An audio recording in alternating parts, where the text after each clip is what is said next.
সীমান্ত শেখৰ চুৰ আৰু দালালে হয় আৰু চুৰ আৰু দালালৰ ওপৰত মন্তব্য কৰিব নাই। আজি ৰাজীৱ খটিয়া অমৰ হৈ গ'ল, কিন্তু সীমান্ত শেখৰহঁতৰ নাম অসমৰ ইতিহাসত সদায় বদন বৰফুকনৰ জেগাতে লিখা থাকিব, দালালৰ শাৰীত লিখা থাকিব। আৰু ৰাজীৱ খটিয়া গান যদি সীমান্ত শেখৰে চুৰ কৰিছে, তাতকে আৰু নিন্দনীয় কাম কিবা থাকিব পাৰে? পিছে চোৰে চুৰ নকৰি কি কৰিব? চোৰে চুৰে কৰিব।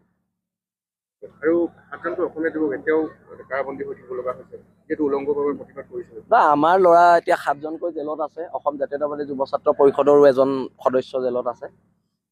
বীৰ লাচিত সেনাৰ সৈনিকৰ বা আমাৰ খিলঞ্জীয়া মানুহৰ অধিকাৰ আমি সাব্যস্ত কৰিবলৈ যাম। জেল যোৱাটো স্বাভাৱিক কথা।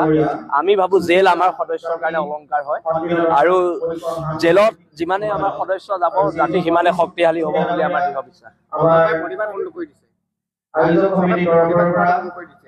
চৰকাৰৰ মতে নহ'বতো, যেতিয়া জাতিৰ বিপদ হ'ব প্ৰতিবাদ হ'ব। আমি গণতান্ত্ৰিক এটা ব্যৱস্থাত আছো, গণতান্ত্ৰিক ব্যৱস্থাটো কোনো চৰকাৰে নস্যাৎ কৰিব নোৱাৰে। এখন তালিবানী শাসন ইয়াততো চলা নাই। ইয়াত এখন গণতান্ত্ৰিক চৰকাৰ চলিছে, জনগণে ভোট দিছে, তাৰপিছত চৰকাৰ কোনোবা মুখ্যমন্ত্ৰী হৈছে, কোনোবা মন্ত্ৰী হৈছে।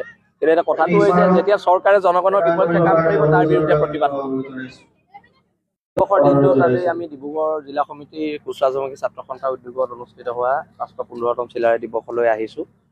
আৰু চিলাৰায় দিৱসৰ দিনা এটাই আমি আশা কৰোঁ, জাতি শক্তিশালী হওক, অনৈক্যৰ মাজত ঐক্য হওক, আৰু অনাগত দিনত খিলঞ্জীয়া মানুহে অসমৰ ভূখণ্ডত মূৰ তুলি জীয়াই থাকক, আৰু খিলঞ্জীয়া মানুহৰ ভূমিৰ অধিকাৰ, ৰাজনৈতিক অধিকাৰ, সম্পদৰ ওপৰত অধিকাৰ, এইখিনি চৰকাৰে নিশ্চিত কৰক।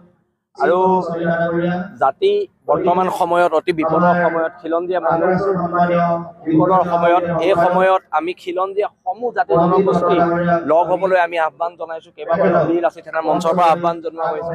আজি এই পবিত্ৰ দিনটোতো আহ্বান জনাইছোঁ, সকলো জাতি জনগোষ্ঠী আৰু খিলঞ্জীয়া মানুহ একত্ৰিত হৈ এখন খিলঞ্জীয়াৰ অধিকাৰ থকা এখন অসম গঢ়াত যাতে আমি ভূমিকা ল'ব পাৰোঁ। প্ৰত্যেক দল সংগঠন, প্ৰত্যেক জনগোষ্ঠীয় সংগঠনে যাতে এইটো ভূমিকা লয়, সেইটোৱে আমি আজি এই পবিত্ৰ দিনটোত আহ্বান জনাইছোঁ।